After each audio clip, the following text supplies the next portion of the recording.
The massive space station Omega-7 floated in the darkness like a shining city among the stars.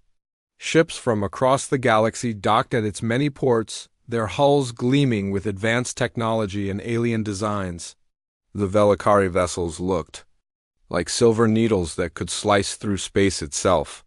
The Thraxian dreadnoughts were huge metal fortresses bristling with weapons. The Zephyrian fleet moved with perfect grace, their ships dancing through space like living creatures. Then came the human ship. The USS Defiant looked like a flying brick compared to the elegant alien vessels. Its hull was gray and angular, covered with patches and repair marks. Where other ships curved and flowed, the Defiant had hard edges and blocky sections. It moved slowly toward the docking bay, its engines making a low rumble that seemed almost tired. Admiral Zexter of the Velakari fleet watched from his command deck as the human ship approached. His silver skin shimmered with amusement as he spoke to his officers. "Look at that pathetic vessel. Do the humans really think they can help us fight the Void Hunters with that ancient scrap heap?" Captain Jake Morrison stood on the bridge of the Defiant, watching the alien ships through the viewscreen. He was a man in his late 40s with gray hair and tired eyes that had seen too many battles. His uniform was clean but old, patched in places where it had been repaired over the years. Unlike the flashy outfits worn by alien commanders, Morrison dressed for function, not appearance.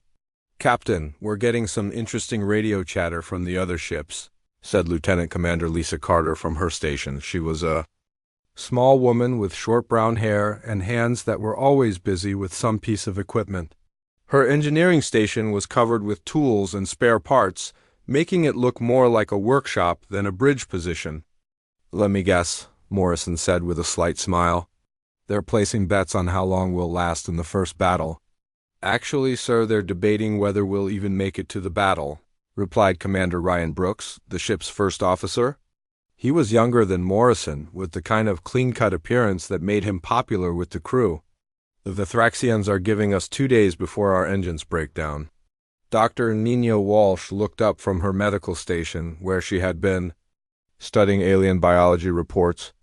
She was a quiet woman with gentle eyes and a way of making everyone feel comfortable.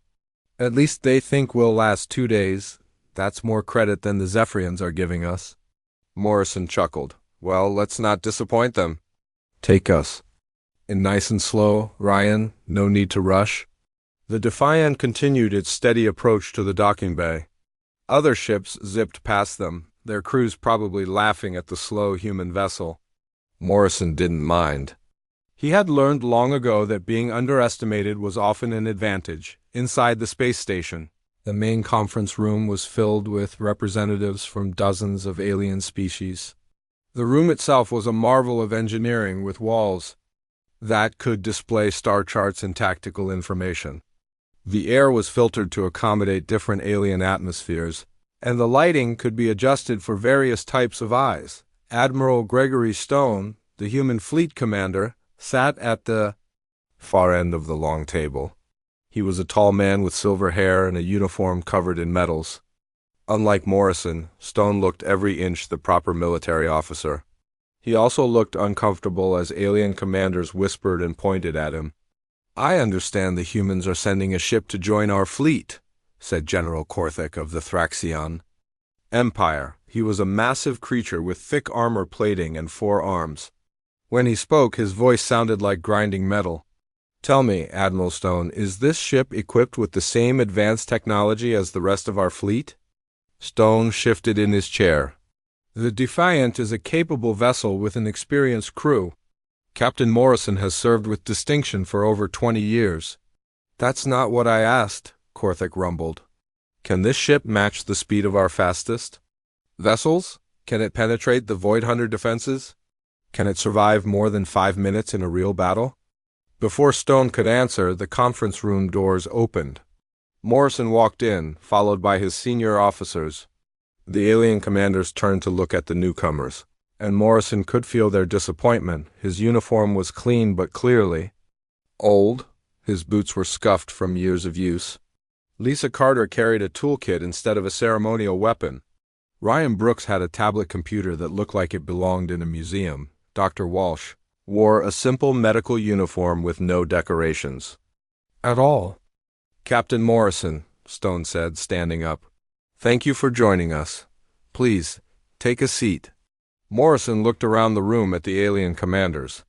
They were all staring at him with expressions ranging from curiosity to outright contempt. He had seen those looks before, usually right before someone made a very big mistake. Thank you, Admiral, Morrison said, taking his seat. His officers sat beside him, looking calm despite the hostile atmosphere. Commander Vexley of the Zephyrian fleet leaned forward. Her species looked almost human, but their skin had a blue tint and their eyes were larger than normal. Captain Morrison, we've been discussing the upcoming battle with the Void Hunters. Your ship will be assigned to the rear guard, where it can provide support to the main fleet. Support, Morrison repeated. What kind of support did you have in mind? Rescue operations, said Admiral Zexler, his voice dripping with condescension. Repairs, perhaps communications relay. The important work will be handled by ships that can actually fight. Lisa Carter's hands tightened on her toolkit, but she said nothing. Ryan Brooks kept his expression neutral, though Morrison could see the anger in his eyes. Dr. Walsh simply looked sad, as if she felt sorry for the aliens who were making such a mistake. I see, Morrison said calmly. And what's your plan for dealing with the Void Hunters' energy absorption technology? The alien commanders exchanged glances. This was their biggest problem, and they knew it. The Void Hunters had ships that could absorb energy weapons, making most of their advanced technology useless. We'll overwhelm them with firepower, Korthik declared. Massive coordinated strikes that they can't absorb fast enough.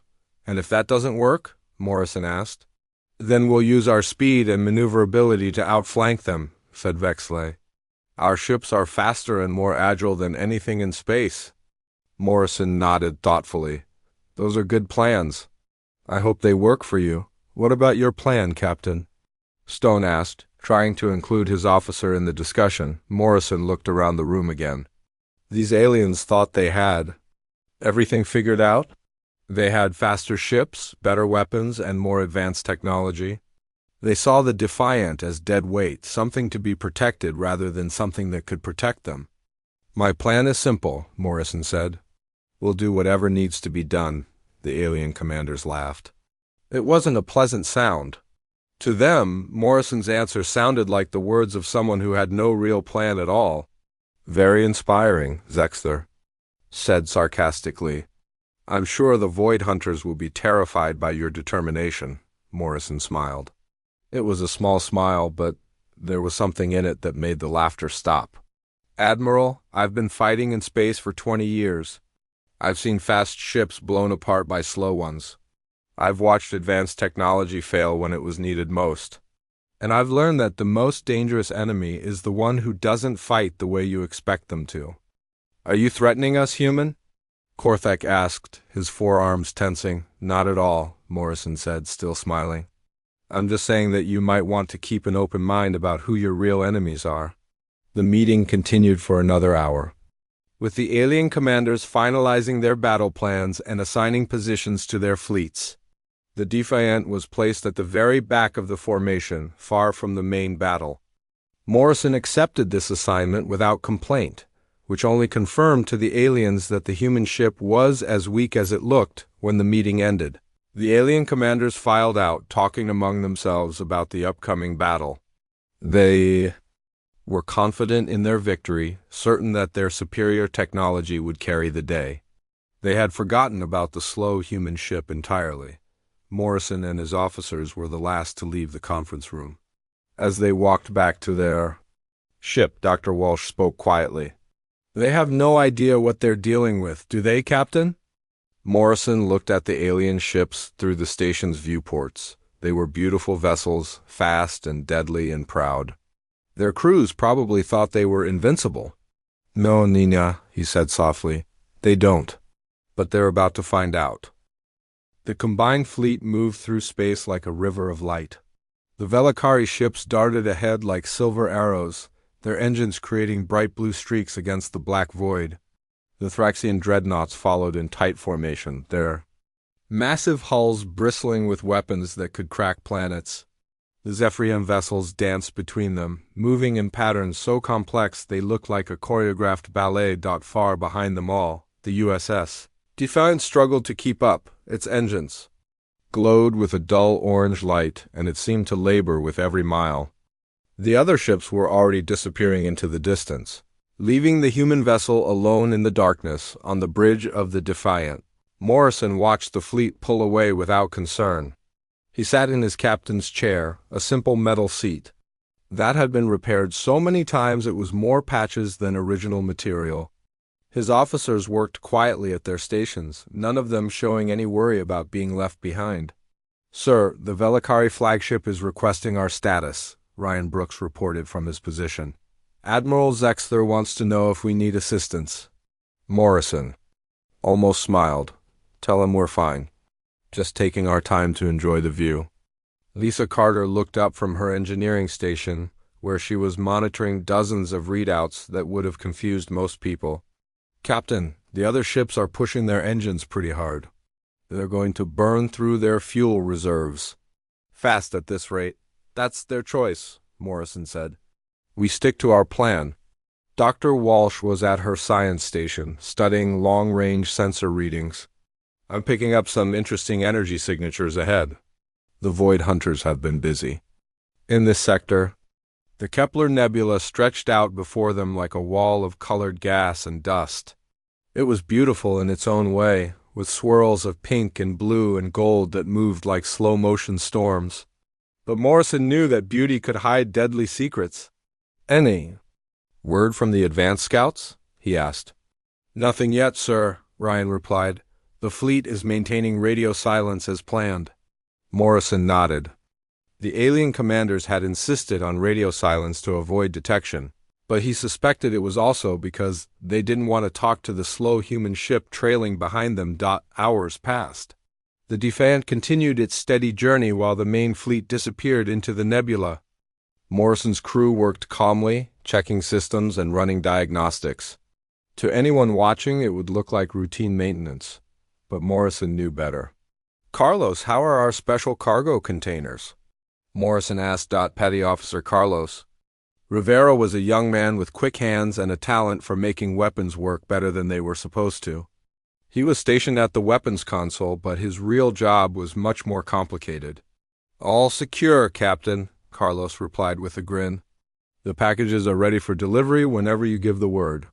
Lisa Carter checked her instruments again. "Captain, I'm reading some unusual gravitational fluctuations. Something big is moving in the nebula." "The Void Hunters?" Dr. Walsh asked. "Maybe," Lisa said. "Or maybe something else entirely." Morrison stood up and walked to the main view screen. The nebula looked peaceful from this distance, but he had learned not to trust appearances. "Ryan, try to raise the fleet. I want to know what they're seeing." Ryan worked at his console for several minutes, his face growing more concerned with each attempt. "Sir, I'm not getting any response. Either they're maintaining strict radio silence, or they can't respond," Morrison finished. "Nina, are you picking up anything on the sensors?" Dr. Walsh's face was pale as she studied her. "Readings. Captain, I'm detecting massive energy discharges from inside the nebula. Multiple explosions and ... Oh, what is it?" Morrison demanded. "I'm reading debris fields, sir." "Metal fragments consistent with Velikari hull composition. Anthraxian armor plating and ... Captain, the main fleet is in trouble." Morrison felt his stomach tighten, but his voice remained calm. "I'll stop. Lisa, give me everything you can on those sensor readings." The Defiant's engines went silent and the ship drifted in space. Lisa Carter worked frantically at her station, trying to piece together what was happening inside the nebula. "Captain, it looks like the fleet ran into a trap," she reported. "The Void Hunters were waiting for them. They're using some kind of jamming technology to block communications and sensors." "How bad is it?" Morrison asked. "Bad, sir. I'm reading at least 6 major explosions and the debris field is growing." The Void Hunters knew exactly where the fleet would be and when they would arrive. Ryan Brooks looked up from his console. "Sir, we're receiving a weak distress signal." It's from Admiral Zexer's flagship. Put it through, Morrison ordered. The bridge speakers crackled with static, and then a voice came through, faint but desperate. This is Admiral Zexler to any ship receiving this transmission. We are under heavy attack. The Void Hunters were waiting for us. They knew our battle plan. Request immediate assistance. Our engines are disabled and our weapons are not effective against their ships. The transmission cut to static, then went dead. Morrison stood quietly for a moment, thinking. His officers waited for orders, their faces tense. They all knew that the main fleet was being destroyed, while they sat safely outside the nebula. Captain, Ryan said quietly, we should call for reinforcements. Contact Fleet Command and request backup. By the time help arrives, the fleet will. Be gone, Morrison replied. And the Void Hunters will have escaped. Sir, with respect, what can we do against an enemy that just defeated the combined alien fleet? Dr. Walsh asked. Our ship is slower and less advanced than theirs. If they couldn't win, how can we? Morrison looked at his officers. They were good people, all of them. They had served with him for years, and they trusted him. But he could see the doubt in their eyes. They were thinking the same thing the alien commanders had thought, that the Defiant was just an old ship with outdated technology. Lisa, how long until our special modifications are ready? Morrison asked. Lisa Carter's face brightened slightly. All systems are green, Captain. We can implement the changes whenever you're ready. Carlos, prepare the packages for deployment. But keep them passive until I give the word. Aye, sir. Carlos replied, his fingers dancing over his console. Morrison walked back to his chair and sat down. He looked calm, but his mind was racing. The alien commanders had made one critical mistake. They had assumed the Void Hunters would fight like a normal enemy. But Morrison had studied the reports from previous battles. The Void Hunters didn't fight fair. They used deception, ambush tactics, and psychological warfare. Sir, Ryan said hesitantly, what's the plan? Morrison smiled, and this time it wasn't a small smile. It was the kind of smile that made enemies nervous and allies feel better. The plan is simple.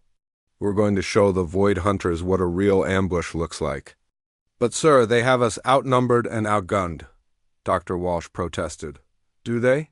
Morrison asked. Minya, how many Void Hunter ships do you estimate are in there? Dr. Walsh checked her sensors. Based on the energy signatures, I'd say at least 20 vessels, maybe more.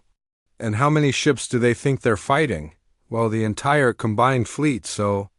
Dr. Walsh stopped as she realized what Morrison was getting at. Exactly, Morrison said. They're busy fighting a fleet that came to them. They're not watching for a single ship that might be sneaking up behind them. Lisa Carter was already working at her station, preparing the ship's hidden systems. Captain, the drive modifications are ready. We can match or exceed the speed of any ship in the fleet when you give the word. Not yet, Morrison said. First, we need to get their attention. Carlos, deploy the packages, full passive mode. Packages. Deployed, sir, Carlos reported. They're invisible to normal sensors. Morrison stood up and walked to the view screen again. The nebula looked the same as before, but he knew that inside, brave alien crews were fighting for their lives against an enemy that had outsmarted them. Ryan, take us in, nice and slow, just like before. We don't want to alarm anyone. The Defiant's engines came back to life, and the ship began moving toward the nebula. To anyone watching, it would look like the slow human vessel was finally trying to catch up with the main fleet, but Morrison knew better. The Defiant wasn't trying to catch up. It was hunting. Sir, Dr. Walsh said quietly, I'm picking up movement in the nebula. Several ships are heading our way. How many? Morrison asked. 3, maybe 4. They're small, probably scouts sent to deal with us, Morrison nodded. The Void Hunters had noticed the lone human ship approaching, and they were sending a small force to destroy it, just like he had hoped they would. Carlos, are the packages in position? Yes, sir. Spread out along our previous flight path, just like you ordered. Lisa, are the drive modifications ready? Ready and waiting, Captain. Morrison looked at his officers. They were still nervous, but he could see trust in their eyes. They had been with him through impossible situations before, and they had learned to believe in him even when they couldn't see the plan. Ryan, sound general quarters. It's time to show these void hunters what happens when they underestimate a human ship. The Defiant moved slowly toward the nebula, its engines glowing with their usual dull orange light. To the approaching void hunter ships, it probably looked like easy prey, a damaged vessel trying to escape, or maybe a rescue ship, foolishly trying to help. The void hunter ships moved through space like shadows given form. Their hulls were so black they seemed to absorb light itself, making them hard to see against the darkness. 3 sleek vessels approached the Defiant in perfect formation, their weapons already charging for what they expected to be an easy kill on the bridge of the Defiant. Morrison watched the enemy ships get closer. His officers were tense, waiting for orders. The void hunter vessels were fast and deadly, and everyone knew it. But Morrison sat calmly in his chair, his eyes never leaving the view screen. "Distance to target?" he asked quietly. 2,000 kilometers and closing, Ryan Brooks reported. "They're accelerating. Time to weapons range in 30 seconds. Carlos, status on the packages?" "All packages are active and ready, Captain," Carlos Rivera replied. His hands moved over his console, like a pianist playing a complex piece. "The void hunters are flying right through the field." "Good. Lisa, are the drive modifications ready?" Lisa Carter looked up from her engineering station, her face bright with excitement. "All systems are green, Captain." "We can go from 0 to maximum speed in less than 3 seconds?" Morrison nodded. The void hunters were almost in position. They had spread out slightly, planning to attack the Defiant from 3 different angles.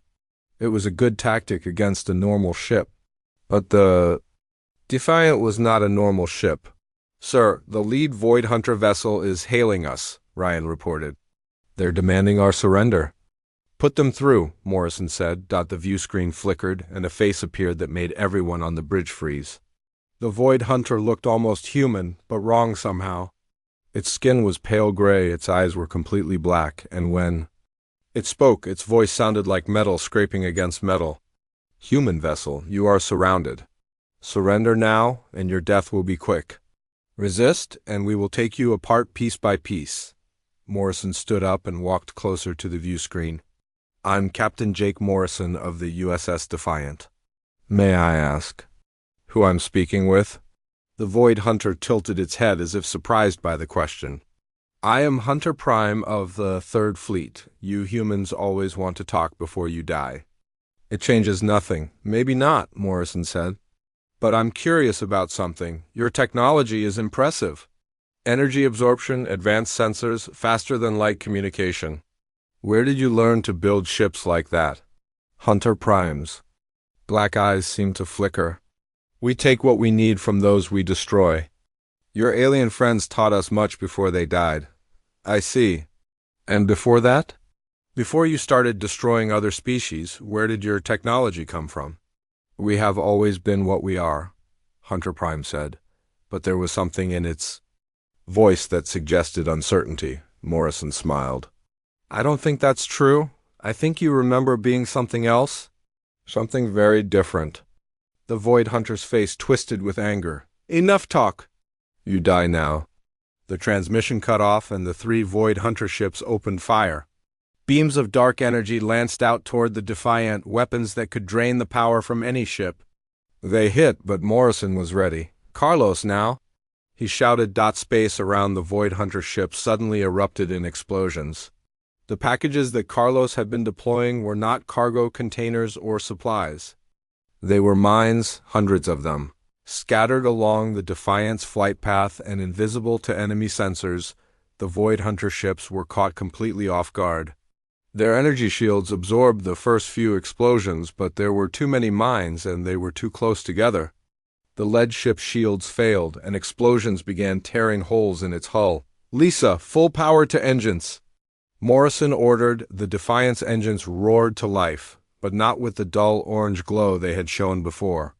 Now they burned with brilliant white fire, pushing the ship forward at incredible speed. The slow, clunky human vessel suddenly accelerated like a rocket, moving faster than any ship in the alien fleet. "Impossible," came Hunter Prime's voice over the radio. "Human ships cannot move that fast," Morrison keyed the communicator. "You're right, human ships can't move that fast." But this isn't just a human ship anymore. The Defiant's hull began to change.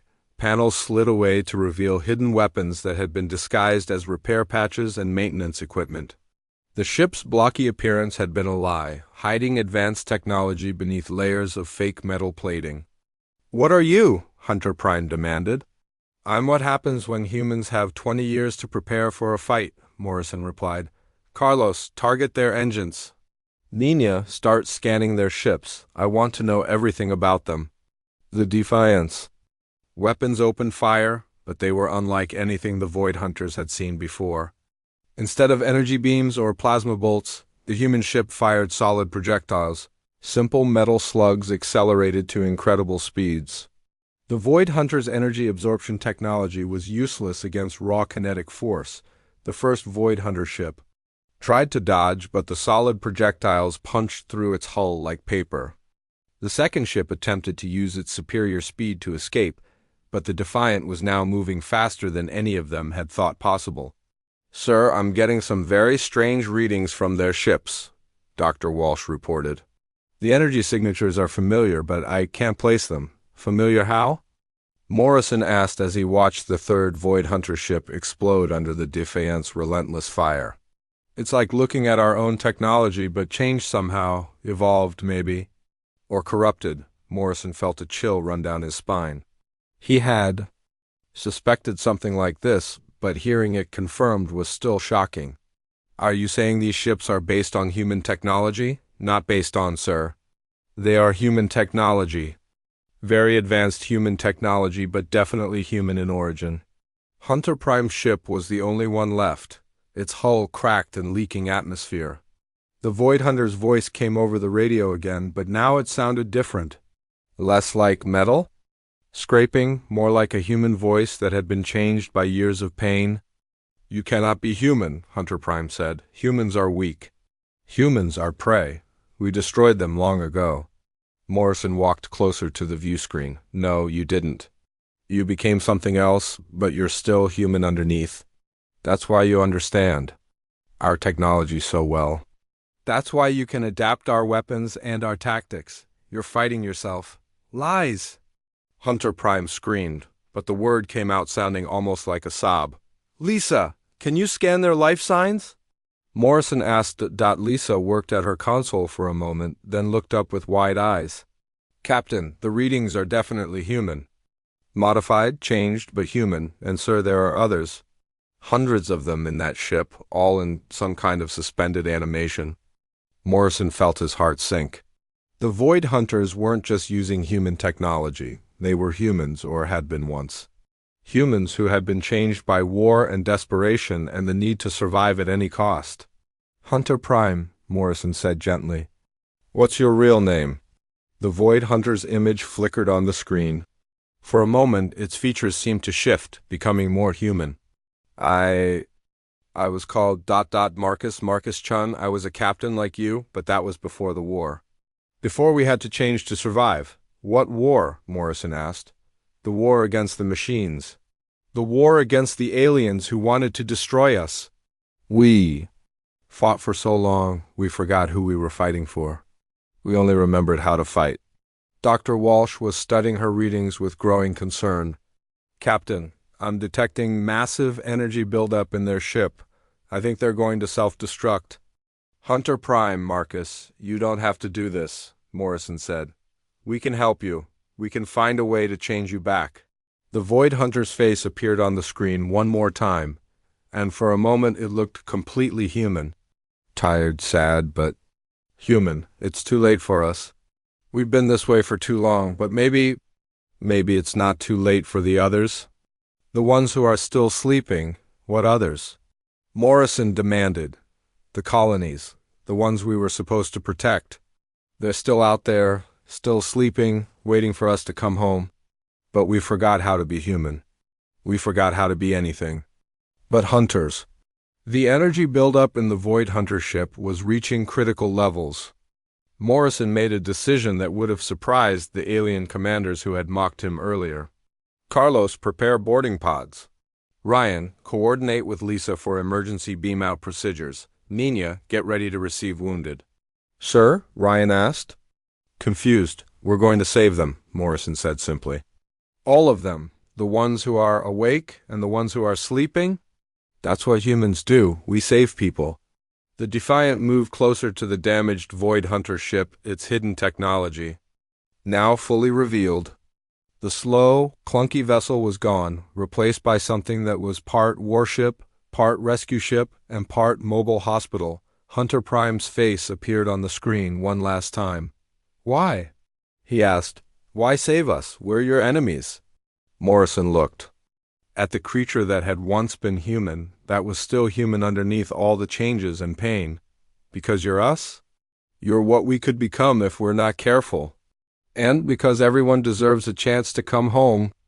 The Defiant's boarding pods launched toward the Void Hunter ship as its self-destruct sequence began. Morrison's crew worked frantically to save as many of the sleeping humans as possible. They had minutes, maybe less, before the ship exploded, but Morrison had learned something important. The real danger wasn't the Void Hunters' technology or their weapons. The rescue operation was like nothing Morrison had ever attempted. The Defiant's boarding pods raced through space toward the dying Void Hunter ship, while its self-destruct countdown ticked away the seconds. Inside the pods, his crew worked frantically. To cut through alien metal that had once been human technology, Carlos Rivera was in the lead pod, his tools sparking as he tried to breach the hull. Captain, this metal is tougher than anything I've seen. It's like they rebuilt their entire ship with some kind of super alloy. Keep cutting, Morrison replied from the bridge. Lisa, how much time do we have?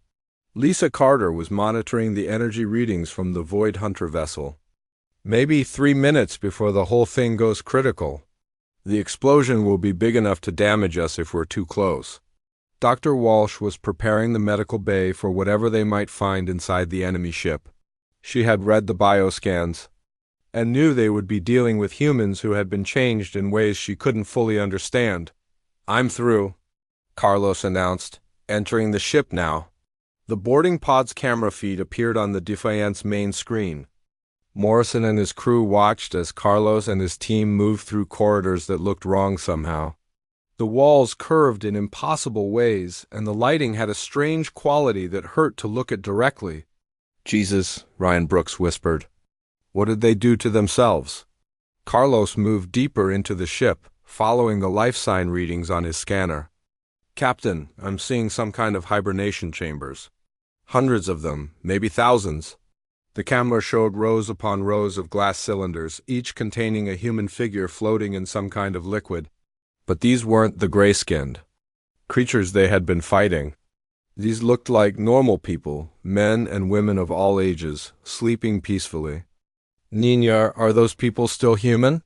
Morrison asked. Dr. Walsh studied the readings from Carlos's scanner.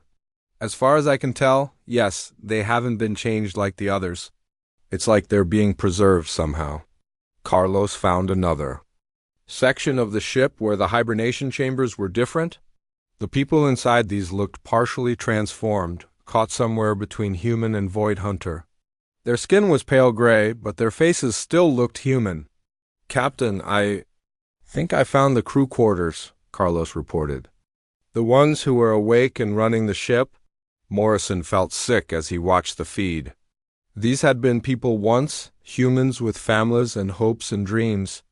Something had happened to them, something so terrible that they had chosen to become monsters rather than die as humans. Carlos, start with the unchanged ones, Morrison ordered. Get as many as you can to the transport pads. We'll beam them directly to our medical bay. Aye, sir, Carlos replied. But Captain, there are so many of them. We'll never get them all in time. Morrison made a decision that would have shocked the alien commanders. Ryan, take us closer to their ship. I want our hulls almost touching. Sir, if their ship explodes while we're that close, double quadrant began. It won't, Morrison said with confidence he didn't entirely feel. Lisa, can you link our power systems to theirs? Maybe we can stop the self-destruct. Lisa was already working at her console. I can try, Captain. But their technology is so different. From ours now, it might not be compatible. Do your best, Morrison said. Nina, prepare to receive a lot of patients, and I mean a lot. Dr. Walsh nodded and hurried from the bridge. She had trained for mass casualty situations, but never anything like this. She would be treating humans who had been asleep for who knew how long, possibly from another dimension or timeline. The Defiant moved closer to the Void Hunter ship, its hull scraping against the alien vessel's metal skin. Lisa worked frantically to establish a power connection while Carlos and his team continued the rescue operation. Captain, I'm reading something strange, Lisa reported. Their power systems are responding to ours, but not the way I expected. It's like they recognize our technology. Because it is our technology, Morrison said grimly. Just changed and improved over years of war. More boarding pods launched from the Defiant, carrying additional rescue teams. Morrison's crew worked with a desperate efficiency, cutting through bulkheads and carrying unconscious humans to safety. They found children, elderly people, entire families that had been preserved in the strange hibernation chambers. Sir, we've got company, Ryan announced. I'm reading multiple ships approaching from deeper in the nebula. Big ones. Morrison looked at the sensor readings and felt his blood run cold. The ships approaching them were massive, each one the size of a small moon, and there were dozens of them. The main Void Hunter fleet, he said quietly. They know. We're here, Carlos's voice crackled over the radio. Captain, I found something. There's a control room with someone still alive. She says she's the ship's commander. Bring her aboard, Morrison ordered. We need answers. A few minutes later, Carlos arrived on the bridge with a woman who looked mostly human. Her skin had a slight gray tint, and her eyes were darker than normal, but she was recognizably human. She was also terrified. Please don't hurt me, she sighed, her voice shaking. I didn't want to become this. None of us did. Morrison walked over to her, his expression gentle. What's your name? Sarah Kim. I am the science officer of the research vessel New Horizon. We were exploring a parallel dimension when something went wrong. What kind of something? Dr. Walsh asked as she returned to the bridge. Sarah looked around at Morrison's crew, and he could see hope flickering in her dark eyes. We found another Earth, another human civilization. But they were at war with machines, artificial intelligences that wanted to wipe out all organic life? The war had been going on for centuries. So you helped them fight, Morrison guessed. We tried to. But the machines were winning. They had technology that could turn people into cyborgs, make them part machine. The only way to fight them was to become something else, something that could resist their conversion technology. Ryan was monitoring the approaching fleet. Captain, the Void Hunter ships will be here in 10 minutes. We need to leave now. Morrison ignored him. Sarah, how many people are on your ship? 3,000, she said. Colonists, researchers, their families.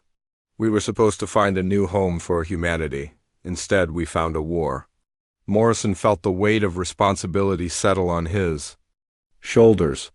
3,000 people, all depending on him to save them, and a massive enemy fleet approaching fast.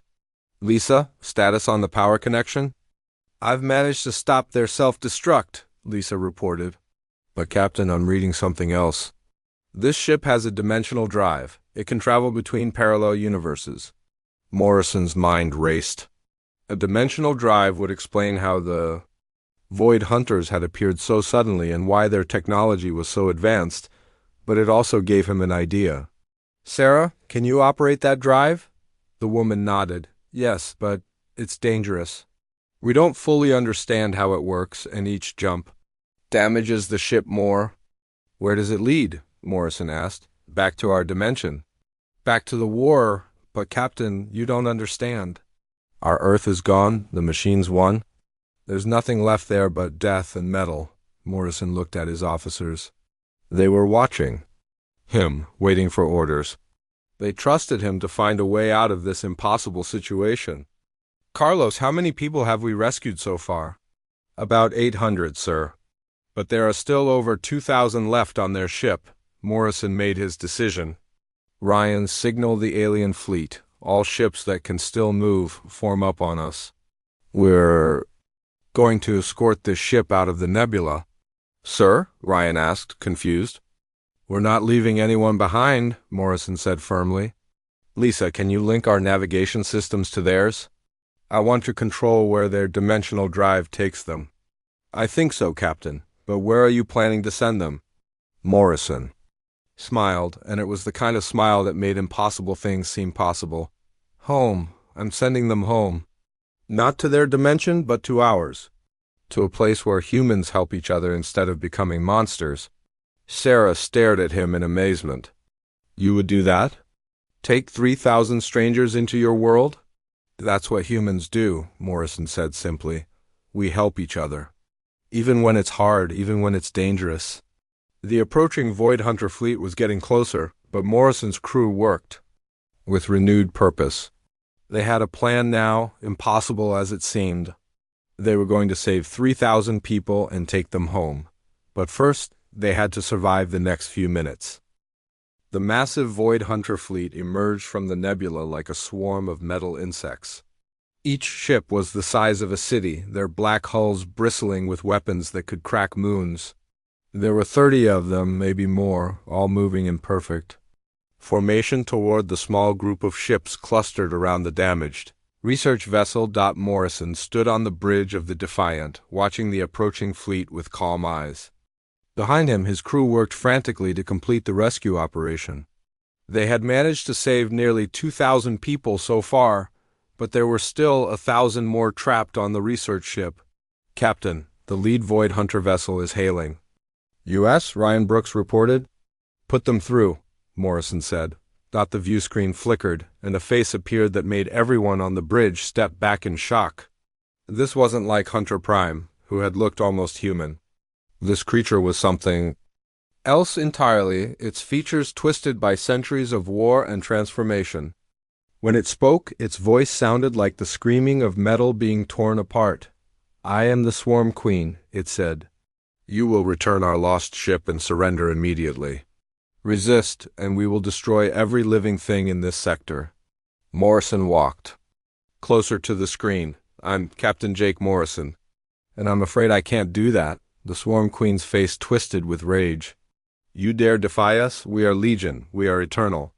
We have conquered 1,000 worlds and destroyed countless species. What can one small ship do against our might?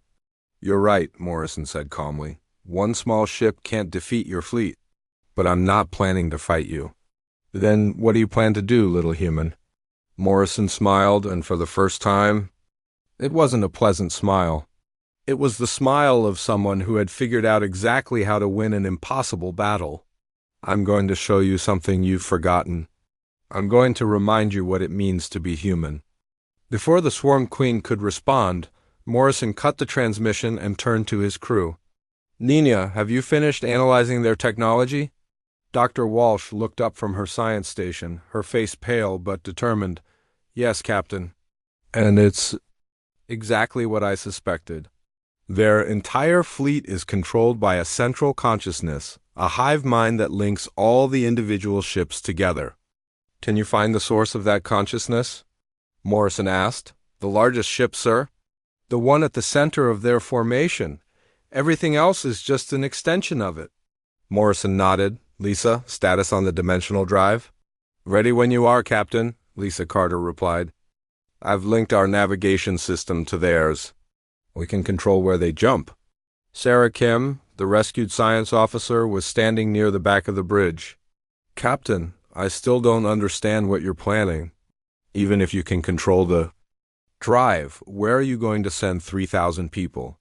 Your Earth doesn't have the resources to support that many refugees. Morrison looked at her with kind eyes. Sarah, you're thinking like someone who's been fighting a war for too long. You're thinking about resources and logistics and problems. But that's not how humans really work. What do you mean? Humans don't see 3,000 problems when 3,000 people need help. We see 3,000 opportunities. 3,000. New friends, new family members, new contributors to our society. That's what makes us human. The Void Hunter fleet was getting closer, and Morrison could see weapons charging on their massive ships. Carlos, are the packages ready? All deployed and standing by, Captain, Carlos Rivera replied with a grin. Ryan, signal the alien fleet. All ships that can still fight form a defensive line around the research vessel. Sir, most of the alien ships are badly damaged, Ryan reported. The Velikari flagship can barely move, and half the Thraxian dreadnoughts are running on emergency power. That's fine, Morrison said. I don't need them to fight. I just need them to stay together. Admiral Zexler's voice came over the radio, weak but determined. Captain Morrison, this is Admiral Zexler. My ship is at your disposal. We owe you our lives. Similar messages came from the other alien commanders. The same beings who had mocked Morrison a few hours earlier were now pledging their loyalty to him. They had seen what the human captain could do, and they trusted him to find a way out of this impossible situation. The Void Hunter fleet opened fire, sending beams of dark energy toward the small group of defenders. But Morrison was ready. Carlos, now! Space around the Void Hunter ships erupted in explosions as the packages Carlos had deployed earlier activated. But these weren't the same kind of mines they had used before. These were something far more sophisticated. What are those? Sarah asked as she watched the explosions on the view screen. Dimensional disruption charges, Morrison explained. Lisa developed them based on your ship's technology. They create small tears in spacetime. The Void Hunter ships found themselves flying through a field of spatial anomalies. Their formation broke apart as ships were pulled in different directions by gravitational distortions. Some vessels found themselves moving backward in time by a few seconds, creating confusing echoes of their own movements. Impossible! The Swarm Queen's voice roared over the radio. Humans do not possess such technology. You're right, Morrison replied. We don't. But we learn fast and we adapt faster. That's what makes us dangerous. The disruption field was buying them time, but Morrison knew it wouldn't last long. The Void Hunter ships were already adapting, finding ways to navigate through the spatial anomalies. He needed to act fast. Lisa, prepare the dimensional drive. Set coordinates for Earth. Which Earth, sir? Lisa asked. Ours or theirs? Morrison was quiet for a moment, thinking. Then he made a decision that would change everything. Both. Set the drive to create a bridge between dimensions. A permanent portal. Sarah's eyes went wide. Captain, you can't. The energy requirements alone would tear both ships apart. And even if it worked, you'd be linking your peaceful dimension to ours. The war could spread to your Earth. No, Morrison said firmly. The war ends here, with us. He turned to face the view screen where the Swarm Queen's ship loomed larger than a mountain. Nina opened a channel to their entire fleet. Not just the command ship, but every vessel. Channel open, sir. Morrison took a deep breath and began to speak. But instead of talking to the Swarm Queen, he addressed the thousands of individual minds that made up the Void Hunter Collective. My name is Jake Morrison. I'm a human, just like you used to be. I know you've forgotten what that means, but I'm here to help you remember. The Swarm Queen's voice cut in. Silence! You will not corrupt our unity. But Morrison continued speaking, his voice calm and steady. You were explorers once. Scientists and researchers and families looking for a better life. You found a war. Instead, and you did what you had to do to survive. But the war is over now. You won. The machines are gone. You can stop fighting? Lies! The Swarm Queen screamed. Nina, transmit the data we collected from the research ship, Morrison ordered. Show them the truth. The data stream went out to every Void Hunter ship, carrying proof that the machine war in their dimension was over.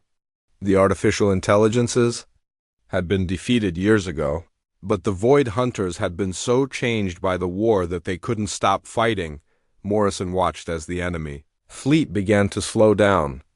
Individual ships started breaking away from the formation as their crews remembered who they used to be.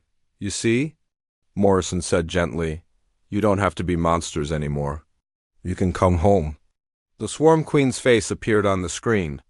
One last time, and Morrison could see the struggle happening behind its twisted features. For a moment, just a moment, it looked almost human again. Home, it whispered. We had forgotten what that word meant. It means a place where people help each other, Morrison said. A place where nobody has to fight alone. A place where 3,000 refugees become 3,000 new citizens.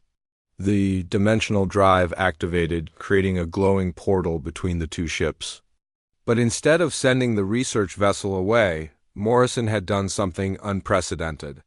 He had created a permanent bridge between dimensions, a way for the lost humans to come home. One by one, the Void Hunter ships began to change.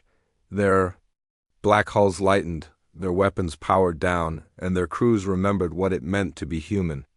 The war was finally over. Morrison stood on his bridge, surrounded by alien allies who had learned to respect humanity and human refugees, who had learned to hope again.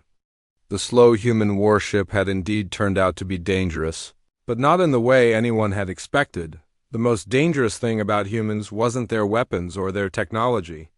It was their refusal to give up on each other, no matter how far they had fallen or how lost they had become. That, Morrison thought as he watched families reunite through the dimensional portal, was what made humans truly dangerous to their enemies and truly valuable to their friends.